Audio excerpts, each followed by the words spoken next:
The big issue, I think, is over the concept of clarity of roles and responsibilities.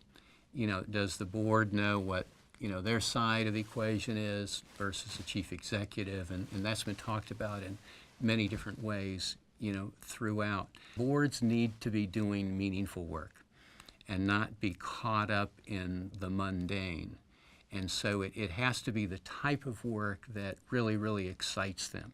And so recent research called Governance as Leadership looked at some of the problems that boards have, and one of their grand conclusions in this research said that it's always not problems of performance, but rather it's problems of purpose. And so boards need to be constantly asking themselves, what are we trying to accomplish? What's our purpose? What's the value added that we're bringing to this organization, and how is that different and unique? If you can solve the purpose question, I think people are going to show up at meetings. I think they're going to do what they say they're going to do. I think all of this other stuff is going to fall in line, but a lot of it comes down to what's the purpose. I served on a board that included a number of people who were first-time ever board members. The majority of people had never served on a board before. And so there was a real challenge in terms of those folks understanding the difference between management and governance. And this was also an early-stage organization. And so initially we did need board members to roll up their sleeve and just help getting stuff done. And then as the organization matured, those same board members needed to adjust to being hands-off and overseeing and setting strategy and priorities, not doing the job of the executive director or his or her staff. And so that adjustment over time was really, really challenging. I think some of the big challenges that board members will face are, number one, just kind of taking the time to get up to speed. It's not unusual for it to take a year before you fully understand the mission of the organization. You develop bonds with the people on the board.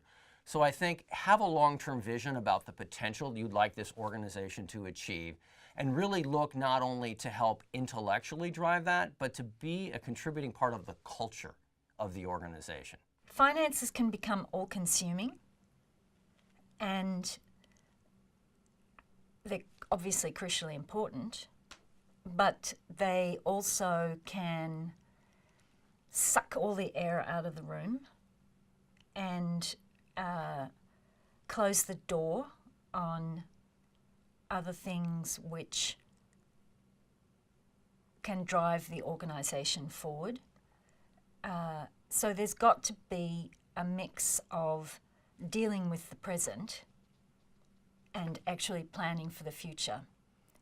A mix of being pragmatic and sensible, very practical about what we need to do right now to keep this ship afloat, and some exciting and visionary planning for the future, because what's going to keep you slogging through the hard times is the goal of what you're going to do longer term. I think the toughest thing as a board member is when the organization is drifting from what you want, what you thought it should do, and you're not sure if it's because people don't care or somebody's intentionally taking it somewhere else, or just ineffective management of the board or by the board. And you spend a certain amount of time trying to change that and impact it and understand from it, just understand what's happening, grow from it, and it doesn't go there. And you struggle with what's your fiduciary obligation to the group, to that organization, and to the beneficiaries of it. Not the board members, not the staff, but the beneficiaries. You struggle with what is my fiduciary obligation to them, and those children. And if I'm frustrated with this, can I just leave? Is it my duty to change things, even if I may be a minority? What is my duty? That's the toughest thing I think you run into as a director of a board.